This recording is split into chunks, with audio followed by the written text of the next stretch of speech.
You that if you don't get away from the green energy scam, your country is going to fail. And if you don't. So is green energy a scam? Yes. There are so many parts of green energy that is just scams is the only way to describe it. Yet, since life has nuance to it, also no. Green energy is also renewable energy. Trump, in this speech, states he wants more non-renewable energy. You think since I am a self-described environmentalist, I will be against this? I am not. Non-renewable energy is your oil, coal, stuff that takes a very long time to come back. Because oil can be remade, just it would take quite a while for it to be remade. Lots of everyday things in life require this resource. So we can't just stop oil. Oh God, what a stupid slogan. I got one better for you. Phase out non-renewable energy. From all of my own independent research in the science, I have noticed we can't just stop oil. Cars use it, tools use it, some hydraulic fluids use it, heck, nail polish uses oil.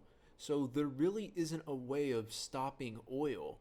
Yet I say we phase it out over time. This way, so Mr. Moneybags oil tycoon over there can still make money, but also have the renewable energy for a situation I bet you didn't know, Mr. Moneybags.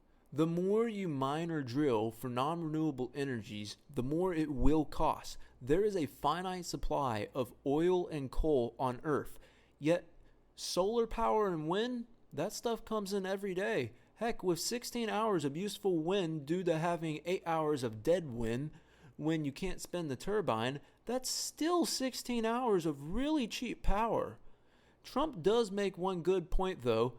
Those big fuck off turbines you see? Yeah, those are a scam. So let's have a car alternator and a vertical axis wind turbine. Not the horizontal axis wind turbines in California and what you picture in your head when I say wind turbine, because you picture horizontal axis wind turbine, which are horrible at scale. I can place so many vertical axis wind turbines for cheap on billboards, on top of buildings, high rises. Vertical axis wind turbines are so useful due to their small size, meaning you can use considerably less resources than the horizontal axis ones, because the horizontal axis ones take up a whole, they take up a whole field basically.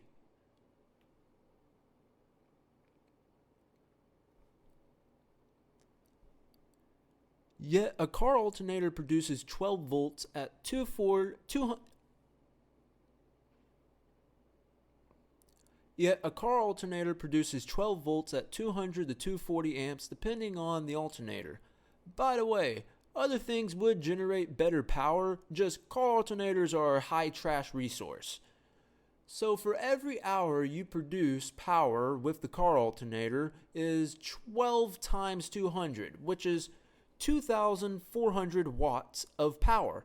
So for 16 hours of usable air you get 38,400 watts worth of power. Combine some solar panels to make up for dead wind and collect just that extra bit of power. A person could produce 50,000 watts pretty easily.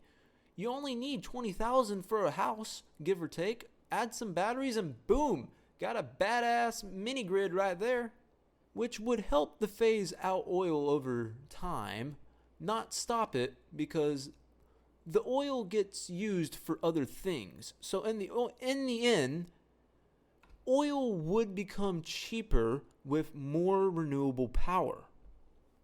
But let's look at the reality real fast. How has it been done? Horrible, I would say. They tax the shit out of companies or stop them for oil when we need it, which is just flat out fucking stupid. Oil never expires, guys. Oil will never go bad. So if we have the power grid working on renewable while we have a stockpile of non-renewable, both sides win. Look, we can't stop carbon being produced.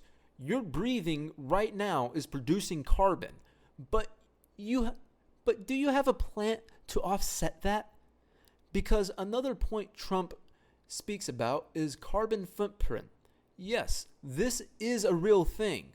Just believe me, it's hard to calculate just exactly what someone's footprint is, but you have one, no matter what. So what is a solution, I hear you ask? You ever heard of carbon negative and carbon positive? Basically, most things can be considered this. So I believe what we should do is bring balance to the oxygen to carbon ratio. Use of non-renewable energies does produce carbons, no question about it. Yet plants also eat carbon. So a plant is carbon negative while a car is carbon positive. But how do we describe that ratio? I am probably too unqualified right now to make that definition. Part of why I started making these videos is because of the green energy scam. My very first video was calling out Greta because she turned the only political movement I cared about into a circus. When people hear the word environmentalist, they don't picture someone thinking critically. But to me, being an environmentalist means believing the only way humanity survives is by living with nature, not trying to conquer it. Because here's the truth, Earth always wins. We don't. The Earth will still be here tomorrow, but we might not. So our only real choice is to live in balance.